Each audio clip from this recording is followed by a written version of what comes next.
Hi guys, I have a lot of wrestling news to bring to you, so please just be patient. I'll get through it as fast as I can. Let's start with CM Punk.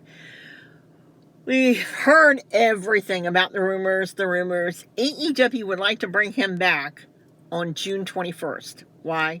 Because that's his hometown of Chicago. Well, and they want it to be a positive thing.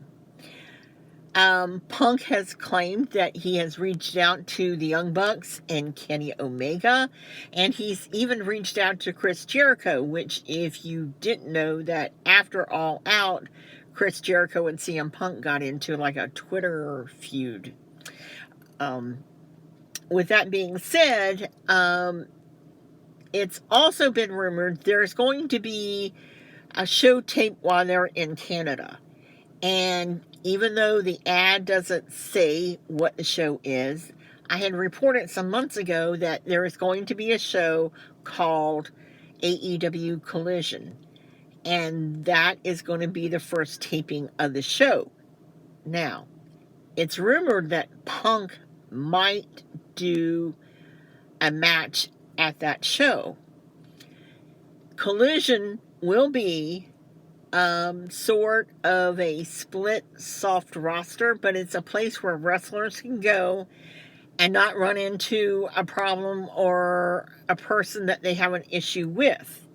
It's going to be in the old WCW time slot of Saturdays at 6:05. So I like that idea of it being in the old WCW time slot. I'm not sure how this whole CM Punk is going to work out, but I'm happy to say that with the AEW Collision, that'll be the third weekly show that we'll have from AEW. The roster is not going to be like WWE where they have drafts every year. It's not going to be that way. It's going to be split and like a one and done type thing. Let's get on to the next of news. We wished Roman Reigns, he made his 1,000 days as champion, and as they have said, and them being WWE, they're not going to let him drop the belt until after the Night of Champions, which is going to be in Saudi Arabia. However, we will see more cracks in the bloodline because tag teams don't last forever, and unfortunately, the Usos are going to be split up, it looks like. Our next story is also a WWE story, and it's about Seth Rollins. Well, everybody knows how bad Raw was after Mania. It'll be reported as probably the worst Raws in the history of WrestleMania. But what you may not have known is that when Seth Rollins did his spot and came out there and talked about his Mania moment, they hit a commercial break. And production people came out and was talking with him. And whatever they said to him, he was furious. After the commercial break, it shows him back in the ring, and he just drops the mic and walks out.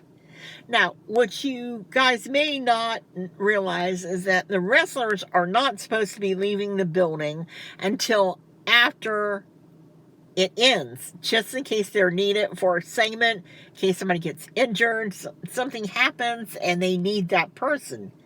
But that night, Seth Rollins left the building. He didn't say a word to anybody, or any comments or anything. He just up and left.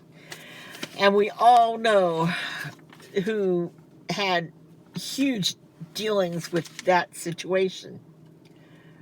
It is also talking about WWE. The drafts are coming up.